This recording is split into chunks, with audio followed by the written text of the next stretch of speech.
देखिए, ये बात तो सही है कि अगर अदालत को सही समय पर, या यूँ कहें कि जैसा अदालत का कहना है कि भी कम से कम एक दिन पहले जो है स्टेटस रिपोर्ट फाइल कर दी जाए, उससे क्या होता है कि उस रिपोर्ट को पढ़ने का मौका अदालत को मिल जाता है। देन उसके हिसाब से फिर अगली कार्रवाई जो है ना, उसके विषय में जो है उसका विजन क्लियर हो जाता है। वो सारी चीज़ें हैं जो इसमें देरी हो रही है, या जिस तरह की भी चीज़ें सामने आ रही हैं, या माननीय सर्वोच्च न्यायालय जो ये सारे सवाल उठा रही है, मुझे जो लगता है वो इसके पीछे एक कारण है बहुत बड़ा, जो इस समय देरी हो रही है, जो कुछ भी हो रहा है, कि आज भी उस घटना के घटने के बाद, यानी 3 तारीख को घटना घटी है और आज हम इस 20 तारीख में बात कर रहे हैं, मतलब सीधे सीधे 18 दिन इस घटना को हो चुके हैं। तो इस घटना में अभी तक भी वो मुख्य अपराधी जो केंद्रीय गृह राज्य मंत्री अजय मिश्रा टेनी है, वो भारत सरकार के मंत्रिमंडल में बना हुआ है, वो मंत्री है। उसको अभी भी मंत्रिमंडल से हटाया नहीं गया, मंत्री पद से बर्खास्त नहीं किया गया और उसको बर्खास्त करके गिरफ्तार नहीं किया गया। तो हम माने ना माने, चाहे जानना चाहे ना जानना चाहे, इस बात को हम स्वीकार करें या ना करें, लेकिन यह सच है कि जब एक व्यक्ति अभी तक भी गृह राज्य मंत्री के पद पर बना हुआ है, उसको ना तो हटाया गया ना गिरफ्तार किया गया है, तो उसका प्रभाव इन्वेस्टिगेशन में पड़ेगा। आपको ध्यान होगा, मैंने पहले भी बार बार कई साथियों के, मीडिया साथियों के सामने बात स्पष्ट रूप से करी है कि इस केस में निष्पक्ष रूप से जांच उस समय तक नहीं हो सकती जब तक कि अजय मिश्रा टेनी केंद्रीय गृह राज्य मंत्री को मंत्रिमंडल से बर्खास्त ना किया जाए और उसे गिरफ्तार करके जेल में ना भेजा जाए। क्यों? इसका बहुत सीधा सा कारण है। जो टीम, या यूं कहें कि जो पुलिस वाले लोग हैं, जो पुलिस के साथी हैं, जो इन्वेस्टिगेटिंग ऑफिसर्स हैं, वो सारे के सारे कहीं ना कहीं उन पर केंद्रीय गृह राज्य मंत्री का प्रभाव रहेगा, उनका दबाव रहेगा। और जब प्रभाव और दबाव रहेगा, और बहुत सीधे से शब्दों में अगर कहें कि जब वो पुलिस वाले जो इन्वेस्टिगेशन कर रहे हैं केंद्रीय गृह राज्य मंत्री को सलूट मारेंगे, उसके सामने झुकेंगे, तो फिर कहां से इन्वेस्टिगेशन फ्री एंड फेयर हो सकेगी? और कहां से, जैसा माननीय सर्वोच्च न्यायालय चाह रही है, जो कह रही है कि ये सारी चीजें क्यों नहीं प्रॉपर टाइम पर उनको पेश की जा रही हैं, क्यों नहीं ये सारी चीजों को किया जा रहा है, कहां से होगा जब तक वो बना रहेगा? तो इसका तो एकमात्र कारण है, क्योंकि इस पूरे कांड की जो जड़ है, इस कांड का जो सबसे बड़ा अपराधी है, जो इस आपराधिक षड्यंत्र का मास्टरमाइंड है, वो केंद्रीय गृह राज्य मंत्री वो जो अजय मिश्रा टेनी है, वो है। उसका गिरफ्तार होना, मंत्रिमंडल से बर्खास्त होना, उसका जेल जाना जरूरी है, तभी कुछ हो पाएगा और फेयर तरीके से हो पाएगा। लेकिन वो तो ये कह रही है सरकार की तरफ से, उत्तर प्रदेश सरकार का कहना ये है कि ठीक है, अगर देरी हो रहा है तो आप सुनवाई टाल दीजिए।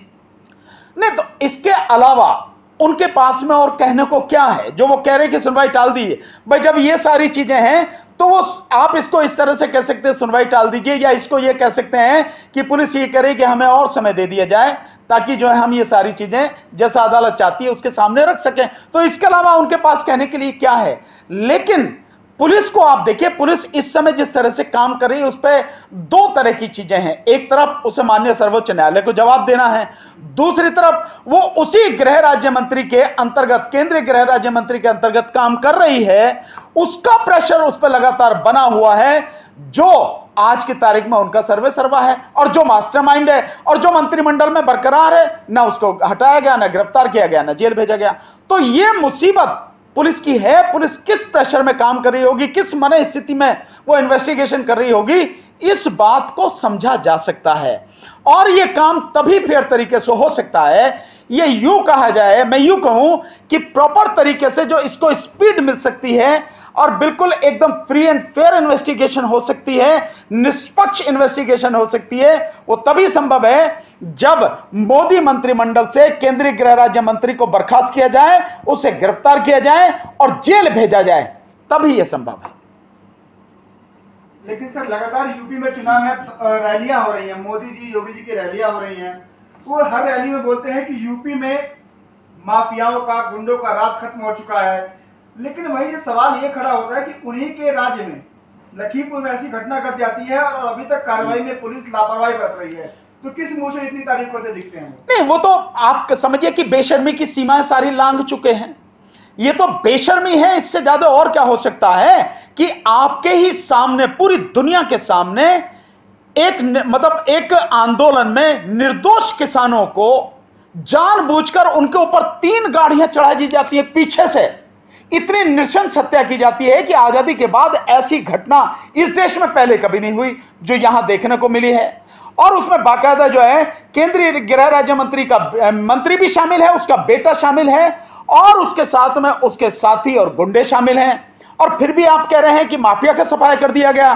तो क्या यह माना जाए या यह कहना सही रहेगा कि जो पहले माफिया था उस माफिया की जगह अब सरकार ने ले ली है? जो भारतीय जनता पार्टी की सरकार है, यह जो बीजेपी है, उसने माफिया का रूप ले लिया है। और शायद यह एक तरह से सही होगा, यह जो पुलिस है उसने माफिया का रूप ले लिया। क्या यह कहना सही रहेगा? अगर हम इससे पहले की जो घटना देखें, इससे 2-3 दिन पहले तो घटना हुई थी जो गोरखपुर की घटना थी, जहां पुलिस वालों ने एक निर्दोष व्यापारी को मिस्टर गुप्ता जो है उनको बुरी तरह से मारा, उनकी हत्या कर दी। और आज की तारीख में अभी तक इस समय लगभग उसे 20-22 दिन होने को हो गए हैं, उस हत्यारे पुलिस वाले का कुछ नहीं हुआ। ना उसको गिरफ्तार किया गया है, ना उसे जेल भेजा गया है। वो मजे से घूम रहा है और सरकार उसको बचा रही है। फिर इसके बाद में और मजेदार बात देखें कि लखीमपुर खीरी में एक कांड हुआ है और कल लखीमपुर खीरी वो शाहजहांपुर में भरी अदालत में एक गुंडे ने एक वकील को सरेआम गोली मार दी। मतलब आप ये देख रहे हैं, तो क्या इस खून खराबे को आप कहेंगे माफियाओं को सफाया होगा? अच्छा, अभी कुछ दिनों पहले मतलब 1-2 साल हो गए, यूपी में जो हाईकोर्ट है, इलाहाबाद हाईकोर्ट का बयान आया था कि यूपी में जंगल राज है। हम लोग परेशान हो चुके हैं यूपी में जितने केसेस आ रहे हैं। तो जंगल राज को क्या लगता है, अभी जंगल राज अभी तक कायम है या कुछ कम हुआ है? नहीं, ये कायम नहीं है बल्कि और बढ़ गया है। जब आप बेगुनाह निर्दोष किसानों पर एक मंत्री के पूरे षड्यंत्र में शामिल होने के बाद उसका बेटा गाड़ियों से रौंद देता है, 3 गाड़ियां, एक नहीं 2, 3 गाड़ियां लगातार, एक थार है, एक फॉर्च्यूनर है, एक स्कॉर्पियो है, और वो रौंदते चले जाते हैं उन पर। और उसके बाद में फिर एक वकील की हत्या होती है। कितने ही आपने जो एक नहीं कितने ही कांड देखे। मैंने बताया था करीब महीने भर पहले की एक घटना है, यहां पे एक नोएडा में एक लड़की को अगवा किया गया, वो भी घटना है, सरेआम उसको अगवा किया गया, गाड़ी में बिठा के उसको जो उठा के ले गए। तो ये जो सारी चीजें हैं, जरा बताएंगे कि ये माफिया राज कैसे कम हुआ है?